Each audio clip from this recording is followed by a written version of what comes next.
Aloha, I'm Kathy with a K, and this is Hawaii POV, a talk story series with Flash Hansen, part 2. How did you get to 1739? I've been bartending at the Jungle for maybe a year. The general manager of the Jungle was one of my best friends. The other bartender that I always worked with, who was my roommate, we were all kind of like the Three Musketeers. She said, listen, I want to leave the Jungle and open a nightclub. Let's all do it together. We were all kids. None of us knew what we were doing, but we were too stupid to know not to do it. I wasn't too worried about it because it's like I knew bars inside and out. I knew everything about being a bartender. I was confident in all that kind of stuff. In a way, it wasn't that scary to me other than the like financial commitment, time commitment, sweat equity commitment. And we just went for it. And then 1739 opened, unbeknownst at the time, directly across the street from apartment 3.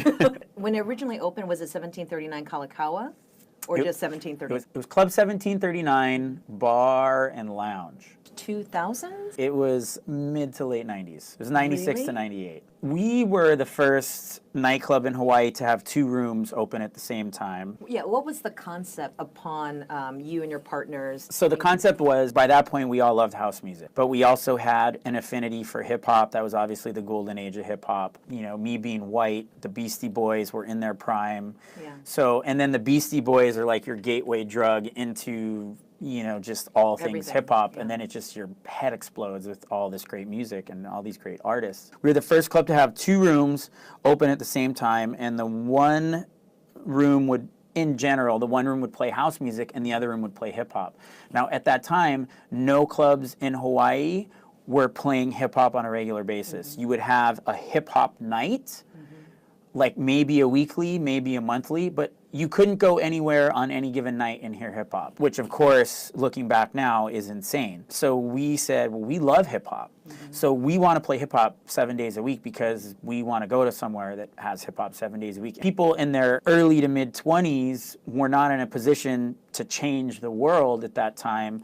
So if you wanted to hear hip hop all the time, you'd have to, you know, some person twice your age that owns a restaurant or a bar or a nightclub isn't even going to be dialed into hip-hop at that time. You know, this is pre-social media, pre-internet. Things could gestate and be a thing for your generation for a very long time before the adults in the room got turned on to it. Hip-hop was, anyone with a pair of eyes that was, you know, 22 at the time could see that. And we just happened to have a little business savvy, you know, moxie and stupidity between all of us to realize, well, we think we can make this work. There was a lot of growth and potential in the house music scene, and then when you combine that with the hip-hop scene, we just thought it would really work, and it was a very smart recipe, if I do say so myself. It immediately became successful because, again, everybody in our generation loved hip-hop, and you couldn't hear it anywhere else. We got all the Stone Group Family guys, Sub-Zero, Drama, G-Dog. This is how I met all those guys. This is how, as an owner, then I was paying a lot more attention. So I got introduced to the local DJ culture. Daniel J was spinning, G-Spot was spinning in the house room, and then, you know, in the hip-hop room, all the Stone Group Family guys, and it was just like, again, this whole new world. You realize very quickly, oh wow, the DJ is basically the most important thing in the whole place. You know how many hearts are like lighting up right now that you say that? Acknowledge what they are bringing to the club. People that are that old are are too old to press the hearts on the thing. Like, there was so few people doing what they were doing back then, and so few people doing it well, and in part because there was just so few opportunities that we really gave a lot of people a chance to showcase their talent. I think it opened a lot of people's eyes to who's this tall, skinny, black guy, you know, with the coolest name ever, Sub-Zero, that's just killing it, playing like all these jams. Then hip hop was like my gateway into like R&B, neo soul was like coming up at the time, acid jazz, and it's just, oh, it was just such an exciting time for music, for me, and I just think for everybody. So the soundtrack every night was amazing. To this day, the music at 1739 is the best I've ever heard in a club with the biggest, strongest variety. And I think back then people were a lot more open to variety. You know, now they only want to listen to the one thing over and over again. And radio is certainly, you know, party to that of like, let's just play a song into the ground. Back then, you know, everyone was taking pride in playing new stuff, playing different stuff, playing, you know, dusting off the old songs that maybe had never even been heard in a club, but you'd heard it like in your parents' living room, all that kind of stuff. So that was a really, really exciting time. We're open for 2 years, and at that point had established a really strong, good following and a really good reputation with kids, 21 to 25-year-olds or whatever. Anyone over the age of 30 didn't know about us, didn't know about the club. Kind of like this really cool, kind of very underground type of thing. And again, no social media. It's all word of mouth. It's like if you got to know. It cultivated a very interesting, very cool scene. And it was a very interesting mix of the hip-hop heads and the house heads converging. It's always interesting to see the people going back and forth between the rooms, and it was just a kind of a really good chance for different cultures to be exposed to each other, different types of people to be exposed to each other, and it was all basically through a common love of music. Really, at the end of the day, anyone that's really passionate about music can relate to someone else who's really passionate about music, regardless of the genre. Again, not planned, but it all really worked out in our favor. But we were kids, so we weren't the most business savvy people. We never had any money to begin with, so everything was done, with duct tape and paper clips. In the 2 years we were open, our marketing budget, we spent $0. Eventually, even though we were quite popular, we were just basically all working 60 plus hours a week to not make any real money. So we wrapped it up, and then we took everything that was 1739 and moved it over to the Wave to do a single night, and that was Pussycat Lounge on Tuesdays. At the time, the Wave was like the nightclub in town. It was a Studio 54 of Hawaii. Anyone that wanted to do anything with nightclubs, you wanted to do it at the Wave. That was late 90s at that point. And so, like, the Wave was the coolest club by far. They were doing the most interesting stuff. And they were like a real nightclub. They were a real business. Like, they operated like a real business. And we were just a bunch of kids. So we, like, really looked up to them. It's like, wow, that's the big time. Who did you approach at Wave Waikiki, you and your partners, or was it just you spearheading? No, it was all of us. So the idea was, we realized, wow, we have this huge following of people, and we've got all these great DJs. We wanted to put on a night not to make money. We wanted to continue to give all these people a place to hang out. This is such a cool scene. We need to keep this scene going. It's just so rad. These people need a place to hang out. They need a place to hear G-Dog spin or whatever. And we had live bands, and it was like, the Quadraphonics. Pussycat Lounge, when we first opened it, we had a lot of cool live music, because at 1739 we would have all these cool bands. Like, the only way to equate it is like all the cool hipster bands that you would hear in Chinatown now. Back then, bands like that had absolutely nowhere to play. Except house parties. Parties. And so we took all these cool bands and had them play early, and then we took the upstairs at the Wave and had a DJ booth. They never had a DJ booth up there.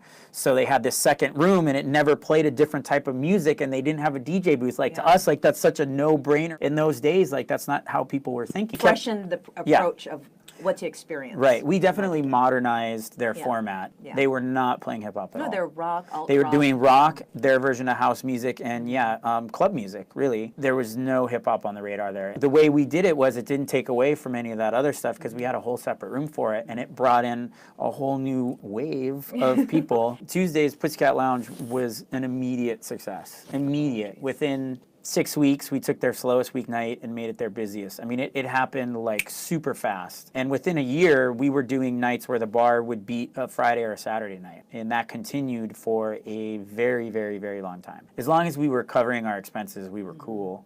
But it was very successful. Yeah, so that ran for 8 years. Back then, promoters didn't do events at nightclubs. As a promoter, to do an event as a nightclub, that was a new thing. That wasn't even a thing yet here.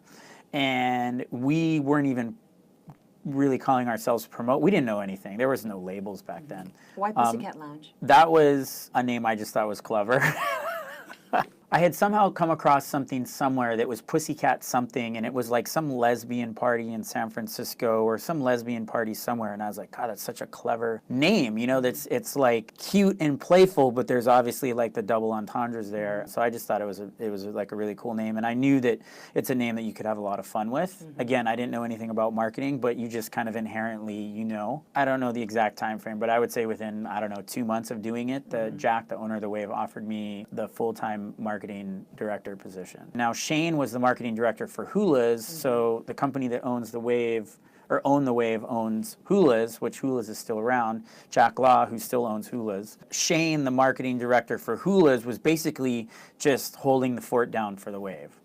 Shane was super gay, super great at doing super gay stuff at Hula's, but he was not a straight guy in the straight club world, so it was not his jam. He did the necessary things to basically, he was a placeholder. None of us knew any of this at the time. I'd never met Jack, or I didn't even know he had my number, and he just called me out of the blue one day and offered me the job, and we went and sat. And the first time I met him was basically our job interview, and if you've never met him before, especially the first time you meet him, he can definitely be intimidating. I was a lot quieter back then and more more passive, I think. He basically railroaded me into like taking the job, and I didn't know anything about anything. I still, even though we had this successful nightclub, had this successful Pussycat Lounge night, I didn't consider myself a promoter, and I certainly would be the first person to say none of us knew what we were doing, and none of us said that we did. But it was just like, I knew what I liked, and this wasn't a term you used back then, but at that point I had a really strong network of people that I knew and a lot of connections, and I didn't know that there was value to that, other than the more people I knew, the more they would come to my bar and order drinks from me, and the nicer I was to them, the more they would tip me, that sort of thing. That's the extent of that kind of knowledge that I had. So I really didn't know what I was doing as the Wave marketing director for the duration. For a while, yeah. I was really, truly winging it. It's not like I went to them looking for a job. They came to me, and I said, hey, I don't know what I'm doing. I'm ready to move. I had some jobs lined up in Vegas. I'm just going to go back to bartending and make a ton of money bartending, because there's always good money in that for me. So I wasn't super interested in the job. I told them flat out, I don't know anything about this. I really don't know what I'm doing.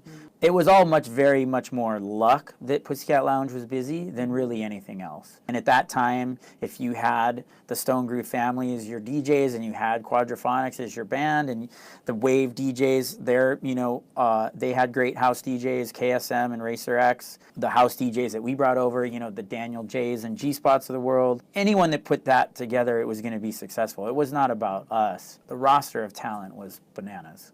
Really dumb luck that we were successful on that night, and I didn't think that the Wave thing would last. I didn't think that I would be very good at it. I relished the challenge of it, and I always thought, hey, I could go back to bartending if this doesn't work. I also didn't want to move if I didn't have to, and I was very leery of going to Vegas. If you know me now, imagine what I was like in my 20s, and then add Vegas into the mix, and it's essentially a recipe for disaster. Yeah. And on some level, I knew that. I knew that it would be very easy for me to get caught up in all things Vegas and have a blast, and 5 years later, be dead probably.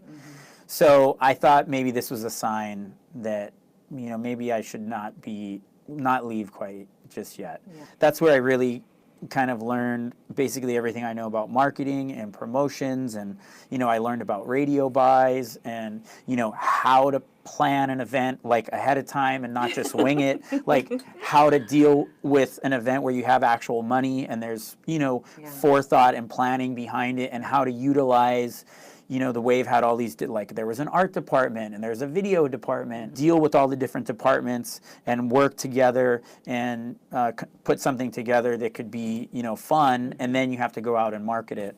My crash course in marketing and promotions was at the Wave, and Jack was very good and very patient with me. I always give him credit for being, kind of like my mentor and the guy that really showed me how the business operates and how to treat it like a business. When you're a bunch of kids that are in their early 20s running a nightclub, part of the reason to do it is just so that you could, I can drink for free, and I'll drink behind the bar if I want to drink behind the bar, and I'll let in these people for free. The Wave was not that. The Wave was successful because they operated like a real business, and even to this day, of all the nightclubs that I worked with, they were more professional than pretty much anybody. And so I learned there was everything really from Jack and from my time at the Wave. And that's how I met Matty Boy. And that's how, when I started stepping out and doing events outside the Wave, and, we did Skyline and all that good stuff, That was all while I was at the Wave, and basically... That's great that he allowed you to freelance, to do promotions outside. He didn't want to. Okay. He didn't want to. But I said, if you don't let me do this, I'm going to leave and do it anyway. So I can stay and do that stuff on the side, or I can leave and do that stuff. In my head, wouldn't it be cool to do this kind of event? And the Wave was very much the Wave. You can only, at any venue, there's only certain things that work at any particular venue, and there's certain things that won't work just because the venue is the venue. The Wave did a lot of stuff with Star because their format fit. And at the time, like, K-Poi was the only station playing like alternative rock, or just rock in general, I think, and Star came in and did more like alternative type stuff. And this being the late 90s, you know, it worked out well. Maleko had some background in radio and went to college for it, moves to Hawaii. I meet him on site for an event. We hit it off immediately. It was like, here's the BFF I never knew that I had. I love you. So, you know, he comes in and he was good at what he did as the promotions person. Turns out is he wanted to be on air all the time. And I think Star had said, listen, this is what we have right now. I think for a while he may have even been doing both. Multi-hyphenate. So he was doing promotions. He might have even been doing sales. I don't know. But he was for sure doing promotions within however many months, or I don't know, a year or whatever. Then he became on air. And again, he might have been doing both for a while. But then he clearly wanted to be on air. And so he loves to hear himself talk. So we would do presents probably at least once a week, if not twice a week with Star, or maybe once a week with Star and once a week with K-Poi. But anyway, Maleko, I saw him at least once a week. We're there to put on a party, so we're partying. We're pounding shots. We're getting weird. The Wave's open till 4. We always just really just got along very well from day one. Every station had multiple jocks that could MC events, and I just always made sure that, you know, Maleko was my guy. So then I think it kind of helped his branding, where he got associated with the Wave, and he was brand new, but even though he was new, like, he got to MC all these events at the Wave. Again, knowing what I know now, like, you should go with like the morning show person, or the, or, you know, someone that has a bigger following on their own. But I always had Maleko MC all my stuff for Star as much as possible. Anytime I needed an MC, whether it was associated with the radio station or not, I would have him do it. And then we started doing a podcast in like 07, maybe? 2007. So there was no, smartphones weren't necessarily a thing quite yet. The podcasting software was much harder. It wasn't as abundant. Get a podcast and to get it on the air, I think it could only be through iTunes, if I'm not mistaken. What compelled the two of you to team up? Really just our own ego and hubris of, we like each other. Yeah. We think that when we talk, it's hilarious and great. We like it. Why wouldn't anyone like it? So it was really just a kind of creative outlet of being able to hang out and talk about stuff. And also, right around that same time, and it might have happened even before that, when Hudson and Scotty would go on vacation, they would slot in Maleko from afternoons to do the morning show. As everybody in radio knows, it is, and you've done it, it's incredibly hard to do a morning show by yourself. You have to be a magician to pull it off well. And so Maleko was like, it would make sense for me to bring someone in, and him and I have this great chemistry, and we're always making each other laugh. And I think we did the morning show, you know, for a week or two, or maybe even a couple years. And then we're like, wow, this is good, in part of what the podcast was. I didn't know what a podcast, I didn't know anything about anything. Maleko was always, even now, he's kind of at the forefront of technology, what's new, how can I use it, like how can I utilize this in what I do, and he's a very kind of nerdy, techie. So he was like, podcasts, he does all the work. I just show up, look pretty, and be funny, which is, you know, that's what I do. Yes, it's true. It was easy for me because he did all the work. Jamie Hyatt heard the podcast. Podcast was quite successful. We had several thousand subscribers, I don't know, followers, I don't know what it's called, in the top 100 of iTunes comedy podcasts at that time. So we stopped doing the podcast because we were doing the morning show. We always wanted to do it. It was just, it took so much work to do the show, and then at that time I also had Apartment 3, so I would go and work 10 or 12 hours at Apartment 3 after doing the morning show, and he was, I don't know what he was doing, he's goofing off. But we were both just too busy. By the way, the morning show he's talking about was on 93.9. Yeah, and we even called our morning show was called the Club 301 Morning Show, which was because we had called the podcast the Club 301 Podcast. So we did that as a way to help get some of our, 2,000 or 3,000 podcast listeners over to listen to the morning show. You haven't even dropped any fun facts. I'm just kind of disappointed. No, fun fact, Club 301 was my apartment number. Had nothing to do with apartment 3. Just coincidentally? Coincidentally. In fact, at one point we were joking we should call apartment 3, we should call it apartment 301. And this is a fun fact. I think the women's restroom door at apartment 3 had a 301 on it. So that was our kind of little inside baseball nod to 301. And that was the end of my time being on-air talent outside of really even up until last year. 2017, I think Maleko and I subbed on the morning show when Hudson and Scotty were on vacation, or maybe 2016. But up until then, we still did that that morning show. So we'd go in for a week and do our thing, and that's always fun. But it's just like that week is always a reminder of like, wow, this could and should be a thing on some station. So we always talked about starting the podcast back up. Even while we were doing the morning show, we knew it's like, man, because as you know, you can only talk about certain things on air. You're talking in 3-minute bursts at most. You don't really get to talk the way you want to talk. A couple months ago, maybe, we actually finally started the podcast back up again. It's so fun to get in a room with him and to, talk smack about whatever. Whether we're doing the podcast or the radio or not, we've stayed very close friends and never really kind of not been friends over all the years. And we've both have tried to, anytime it allows for work, for us to do it together to kind of make that happen. Aww. The one and only time I'll say nice things about Maleko, because he's so easy to tease and make fun of, and he's such a good sport about it. Yes, absolutely. Everything about Maleko is fair game to me. We're pretty brutal with each other, but in a what I hope or think is a funny way. It's funny to me to make fun of him. Let's put it that way.